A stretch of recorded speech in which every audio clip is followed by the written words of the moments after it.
guys, இப்போ நம்ம பார்க்க போகிறது கொஸ்டின் நம்பர் 29. என்னென்னு பார்த்தீங்கன்னா இது security valuation questions. Wonderland Limited has excess cash of 20 lakhs which is want to invest in short-term marketable securities. Expenses related to investments will be 50,000. The securities invested will have an annual interest of 9%.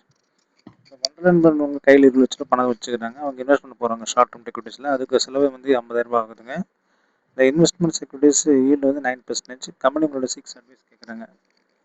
As to the period of investment, so as to earn a pre-tax income 5%. The minimum period of company to break even investment expenditures over time value. அப்போ இப்போ பாருங்க, சிம்பிளான question. 29 pre-tax income இருக்கிற investments வந்து எவ்வளோ சொல்கிறாங்க? 20 lakh. Pre-tax investment எவ்வளோ கேட்குறாங்க? 20 lakh கேட்குறாங்க இல்லையா? Excess cash 20 lakhs which it wants to invest in short-term marketable securities. Expenses related to investment will be 50 lakhs. The company seeks your advice as to the period of investment as to earn pre-tax income 5%. அப்போ அவங்க 20 லட்ச ரூபா போட்டுக்கிறாங்க இல்லைங்களா? 5% கேட்குறாங்க. இப்போ 20 லட்ச ரூபா 5% போட்டால் எவ்வளவு? 1 லட்ச ரூபா. டேக்ஸுக்கு முன்னால்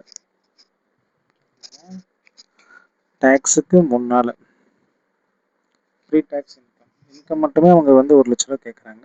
எக்ஸ்பென்சஸ் வந்து எவ்வளோ ஆகுது உங்களுக்கு? ஒரு 50,000 ஆகுது. அப்போ நல்லா கவனிக்கணும் கணக்கு. திருப்பி வந்து படிக்கிறேன். Wonderland Limited wants to access 50 lakh 20 lakh short டேர்மில் போடுறாங்க. இன்வெஸ்ட்மெண்ட்டுக்கு 50,000 செலவாகுது.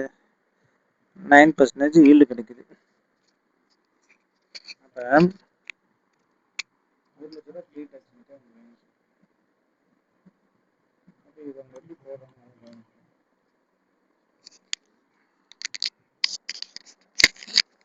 அப்போ 20 லட்ச ரூபா இருக்கு.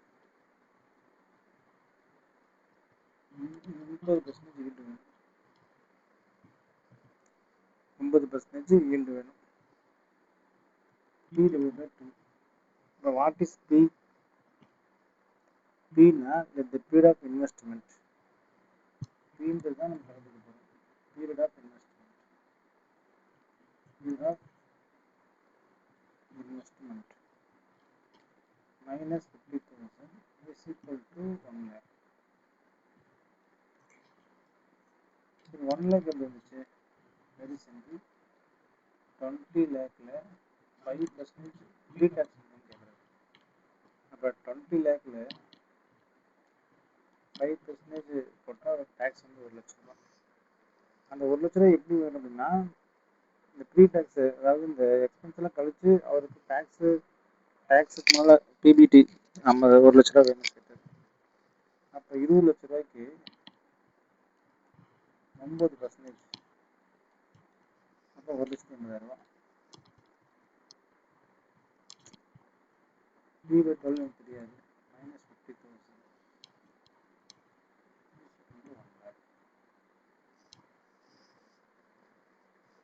அப்போ 1,80,000 into P/12 minus 50,000 is equal to 1 lakh இல்லையா? அப்போ சிம்பிளிஃபை பண்ணலாமா? into P/12 மைனஸ் இங்கே போனால் என்ன ஆகும்? 1,50,000 ஆகும். ஓகே, இங்கே 12 என்ன ஆயிரும்? 1,80,000 into P is equal to 1,80,000 into 12 18 லட்சம் ஆயிரும். What is P? 18 லட்சம் divided by 1,80,000. What is P? P is equal to 18 லட்சம் 1,80,000.